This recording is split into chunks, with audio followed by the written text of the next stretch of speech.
કે આ જે જૈન 32 વર્ષ જૂનું જે જૈન મંદિર છે એનો વિવાદ શું છે, એને શું કામ તોડી પડાયું અને જૈન સમાજના લોકો શું માંગ કરી રહ્યા છે.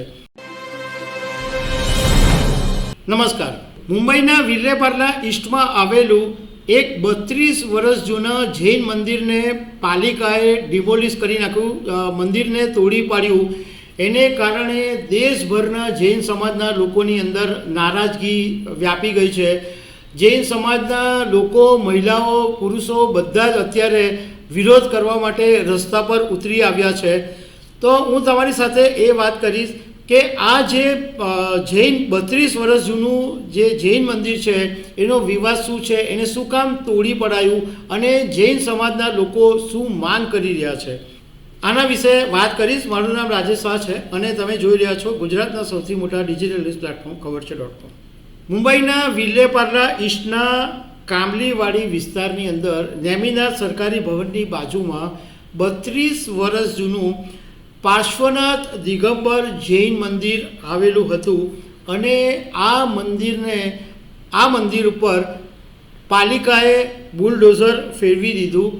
હવે આ બુલડોઝર શું કામ ફેરવી દીધું એના વિશે હું તમારી સાથે વાત કરું તો આનો વિવાદ શું છે. જાણવા એવું મળ્યું કે આ જે જૈન મંદિર જે એક બિલ્ડિંગમાં આવેલું છે એ પાર્કિંગના સ્થાને આ મંદિરને બનાવી દેવામાં આવ્યું હતું અને આ જે જમીન છે એના જે દાવેદારો છે તે અને મંદિરના જે ટ્રસ્ટીઓ છે એ લોકોની વચ્ચે કોર્ટ કેસ ચાલી રહ્યો છે અને આ કેસની જે સુનાવણી થઈ હતી એ સેશન્સ કોર્ટમાં ચાલી હતી અને સેશન્સ કોર્ટે તે વખતે મંદિરને તોડી પાડવાનો આદેશ આપેલો હતો. પરંતુ આ પછી આ કેસ બોમ્બે હાઈકોર્ટની અંદર ગયો અને બોમ્બે હાઈકોર્ટે મુંબઈ મહાનગરપાલિકાને સખત શબ્દની અંદર ટિપ્પણી કરી હતી અને એવું કીધું હતું કે 4 વખત અમે મંદિર તોડવાનો આદેશ આપ્યો, એમ છતાં પણ તમે હજુ સુધી મંદિર તોડ્યું નથી. હવે જો 5મી વખત કોર્ટના આદેશને નહીં માનશો તો પાલિકાના જે અધિકારીઓ છે એમની સામે અવમાનનાનો કેસ કરવામાં આવશે. હવે અખિલ ભારતીય જૈન અલ્પસંખ્યક મહાસંઘના પ્રમુખ છે લલિત ગાંધી, એમણે મીડિયા સાથેની વાતમાં એવું કીધું કે બોમ્બે હાઈકોર્ટે 15 એપ્રિલે આની જે સુનાવણી હતી એ સ્થગિત કરી દીધી હતી અને બીજી જે સુનાવણી છે એ 16 એપ્રિલે સવારે 11 વાગે થવાની હતી. પરંતુ એને બદલે મુંબઈ મહાનગરપાલિકાની જે ટીમ છે એ સવારના પોરમાં 16 તારીખે સવારના પોરમાં 8 વાગે આ અમારા 32 વર્ષ જૂના પાર્શ્વનાથ દિગંબર જૈન મંદિરે આવી અને મંદિરને આખું તોડી નાખ્યું હતું. મંદિરમાં લોકો પૂજા કરી રહ્યા હતા તો બધાને બહાર કાઢવામાં આવ્યા, ભગવાનને બહાર કાઢવામાં આવ્યા અને લોકોને સામગ્રી લેવાનો પણ સમય નહોતો આપવામાં આવ્યો.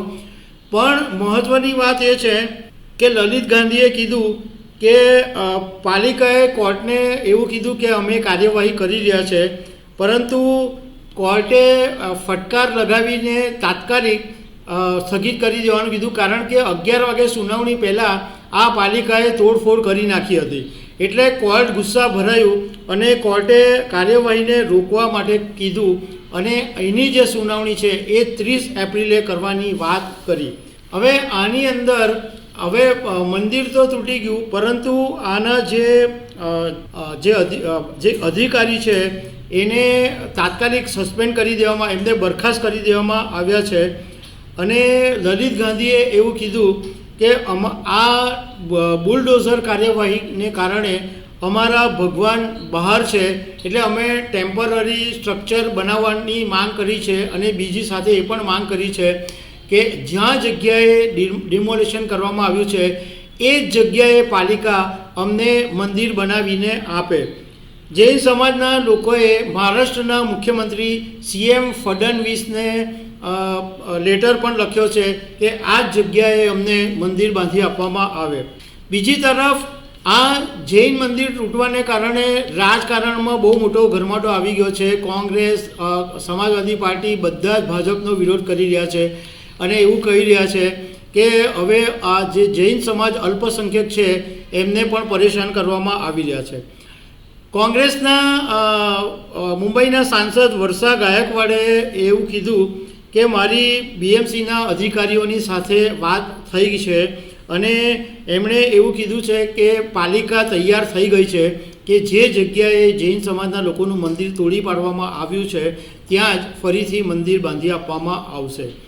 હવે આગળ ખબર પડશે કે વર્ષા ગાયકવાડની વાત સાચી છે કે પછી શું થાય છે, પરંતુ અત્યારે આખા દેશનો જૈન સમાજ લાલ ઘૂમ છે અને જૈન સમાજની મહિલાઓ પુરુષો બધા જ જૈન સમાજના લોકો રસ્તા પર ઉતરીને બેનરો સાથે વિરોધ કરી રહ્યા છે. તો દર્શક મિત્રો, આવી અનેક વાતો સાથે અમે તમને મળતા રહીશું. Thank you very much.